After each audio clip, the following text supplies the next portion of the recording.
Hello there, right here we have a brand new snapshot for the 1.17 Caves and Cliffs update. This is version 21W14A, and it comes with the option to fortune more ores and other features.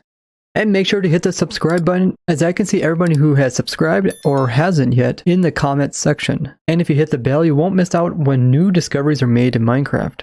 The first new thing they added is they gave drops to the remaining types of ores in the game that don't give you a drop when you fortune them. So let's use a fortune pickaxe. So these are like the gold. Before you would mine up gold, you'd always just get this block of ore. Now, when you mine it up, you can see we get a raw gold. It looks really cool. So another one of these blocks is iron. So let's go ahead and use fortune on it.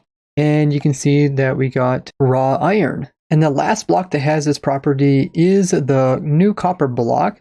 Mine it up, and we get copper, which is called raw copper. Now, if we would do this to the other ores, like you get the coal item from this one, the gold nuggets, the lapis item, the diamond item, the redstone, the emerald item, and the quartz item. So you can see they're trying to kind of complete the system so that when you fortune them, you get items from all of them and not blocks from some and items from others. And then these raw materials can go into a furnace and you can cook them down into the ingots that we're used to having. So one raw material produces one ingot. And this works for the other ones. Raw iron turns into iron ingot, and then raw copper turns into the copper ingot. Now you can still put in the blocks. You can silk touch them and then put the blocks in and then smelt those down. So this doesn't remove any features from the game. You just can't obtain these as block items anymore unless you actually have the silk touch pickaxe. So with this pickaxe, I can mine up the blocks and they will always drop the blocks.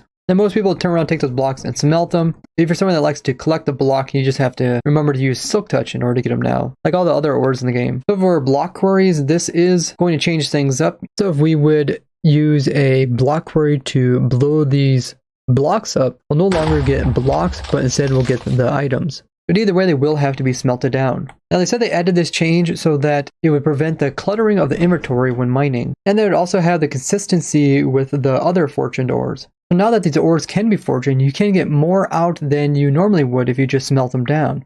Let's go ahead and break some gold. So we got one there. That time we got 3. Got 1 again, and we got 1 again. Let's try the iron.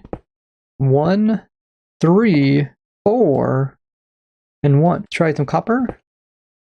1, 2, 2, 2. And Tiz Awesomeness looked into the Minecraft code, and all the new ores will produce between 1 and 4 with fortune 3. And on average, you'll get 2.2. You can see you're going to end up getting more ingots per ore block by using fortune now. So this isn't really going to affect your old worlds and any ore that you've already obtained. Now before, you could find these pockets of tough block down here at the bottom of Y level 0, but now they've also introduced these between Y level 0 and 16. So this is a key area where people normally try to mine to get a lot of different resources. So last time they added in deep slate being able to form in blobs in this area. You can see some right here. But now we can also find the tough block above Y level 0, so from 0 to 16. And here's a piece of it. So these blobs seem to be a bit more rare than the deep slate blobs that are up in this area. But the stuff can be mined through at the same speed as stone. So it's more of just a nuisance and filling your inventory up with more variety of blocks when you're mining through this area. But mining from like Y level 0 to 4, still the best area to get the majority of variety of ores. Another new thing they added is that you can wax the fully oxidized copper. So if I right click it with some honeycomb, you can see it turns into waxed oxidized copper. Now in the past they added this for these 3 blocks, but they didn't add the oxidized variation. And that was because in the past there was no way to revert this back to the cleaner variations. So once it got this far, you didn't have to worry about it changing. But that changed with the previous snapshot, where now if lightning will hit any of the copper blocks, it will clean them off a bit.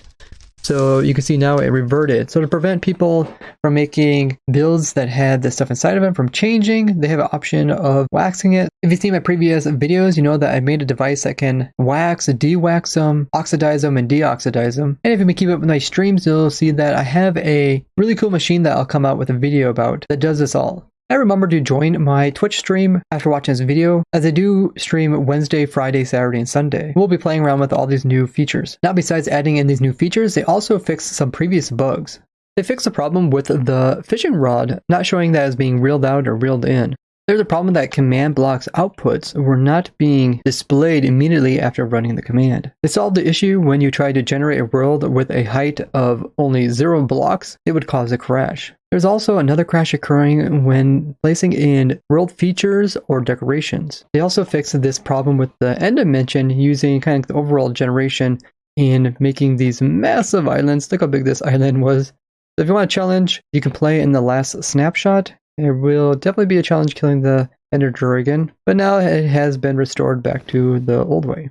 There was a problem that the pillagers that spawn around a pillager outpost were spawning way too far away from it, and they were also spawning underneath the ground, and they resolved this. They also fixed the problem that ocean monuments were completely empty, and it does look pretty crazy when there's nothing inside of here. You can kind of see how big it actually is. Don't forget to leave a like on the video as well as share it with others so they can appreciate all the cool stuff coming in 1.17. And as always, right after this video goes live, we will be doing a live stream with the viewers playing in this newest version and seeing what cool things we can make out of these changes. Hope you guys enjoyed this snapshot review, and I will see you guys in the next one. Bye bye!